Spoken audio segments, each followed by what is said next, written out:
welcome to English in 10. My name is Natalie, and today we're going to talk about everybody's favourite thing, phrasal verbs.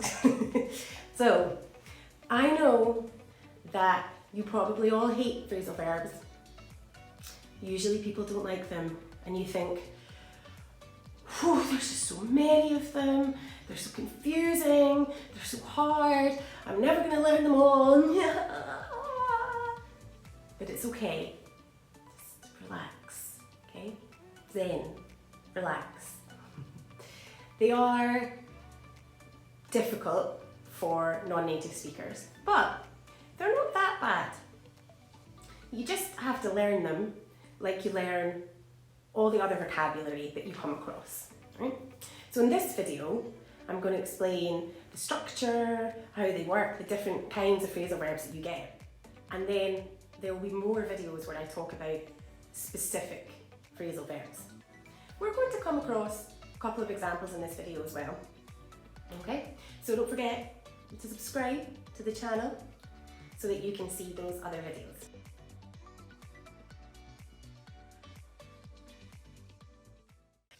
Firstly, what is a phrasal verb?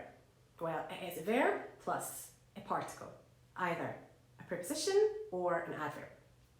So on, in, under, over, with, all those little words that we add on. There's three different kinds of phrasal verbs. So let's look at group one. Take a look at this sentence. The guy drove off really fast. The guy drove off really fast. To drive off is to leave in a vehicle as the driver. Right? To leave in a vehicle, to drive off. So, the guy drove off really fast.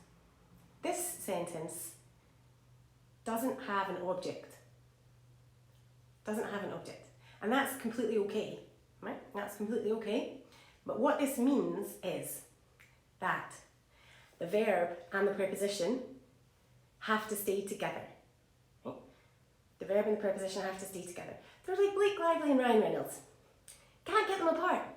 Okay? They're going to be together forever and ever and ever. Happy, super happy. Okay? They have to stay together. Let's look at group two. Take a look at this sentence. He dropped out of university. He dropped out of university. To drop out means to leave something before you're finished. Okay? Or like to quit. Okay? To leave something before you finished. So he dropped out of university after 1 year or 2 years. Okay?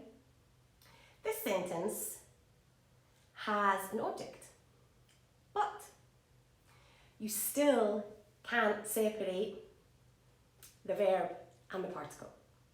They still have to stay together. Even though there's an object, you can't separate them. They have to stay together. There's no rule for this.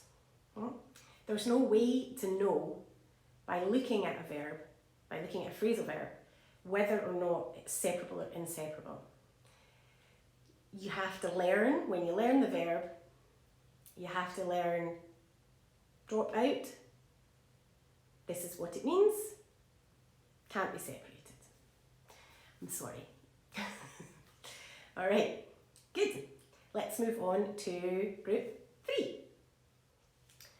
All right, let's look at group three. So, group three has an object. Let's look at this sentence. Please take your shoes off when you come inside.